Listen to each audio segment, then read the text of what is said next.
Actually I am a writer, ನಾನೊಬ್ಬ ಬರಹಗಾರ್ತಿ. So ಪುಸ್ತಕ ಸಂತೆ ಅವಾಗವಾಗ ಭೇಟಿ ಕೊಡ್ತಾ ಇರ್ತೀನಿ. ಇವತ್ತು ಮೀಟ್ ಮಾಡಿ ತುಂಬ ಖುಷಿ ಆಯಿತು. ಯಾವೆಲ್ಲ ಬುಕ್ಸ್ ಪರ್ಚೇಸ್ ಮಾಡಿದ್ದೀರಿ ಅಂತ? ನಾನು ರವಿ ಬೆಳಗೆರೆ ಅವ್ರದ್ದು ಒಂದಷ್ಟು ಬುಕ್ಸು ತೊಗೊಂಡೆ, ಪುಸ್ತಕಗಳನ್ನು.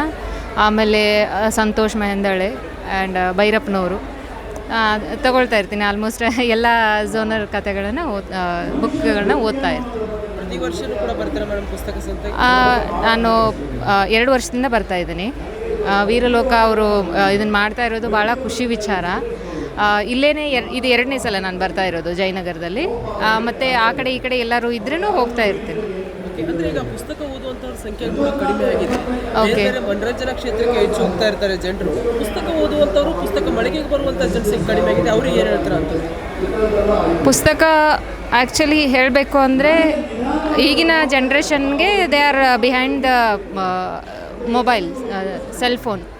ಸೊ ನನ್ನ ಪ್ರಕಾರ ನಮ್ಮ ವ್ಯಕ್ತಿತ್ವನ ನಾವು ಇನ್ನರ್ ಕಾನ್ಫಿಡೆನ್ಸ್ನ ಬೆಳೆಸ್ಕೋಬೇಕು ಅಂದರೆ definitely we have to go through ಸಾಹಿತ್ಯ.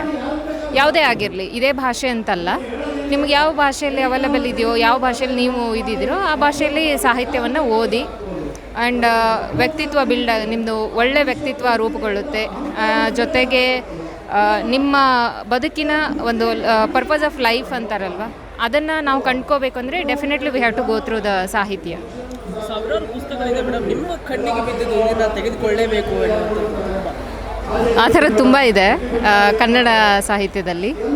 ನಾನು ಅಂದರೆ ಬಿಗಿನರ್ಸ್ಗೆ ಇರುತ್ತೆ, ಆ್ಯಂಡ್ ಮಿಡಲ್ ಇದ್ದವ್ರಿಗೆ ಓದುಗರಿಗೆ ಇರುತ್ತೆ, ಆ್ಯಂಡ್ ಅಡ್ವಾನ್ಸ್ಡ್ ಓದುಗರು ಇರ್ತಾರೆ.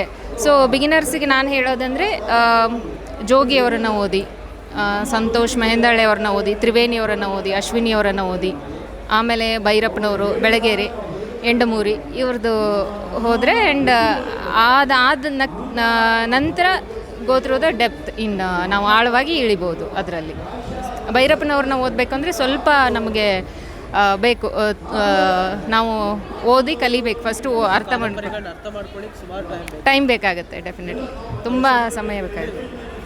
ಹೇಳಿ, ತಮ್ಮ ಹೆಸರು? ರಜತಾ ಅಂತ. Thank you.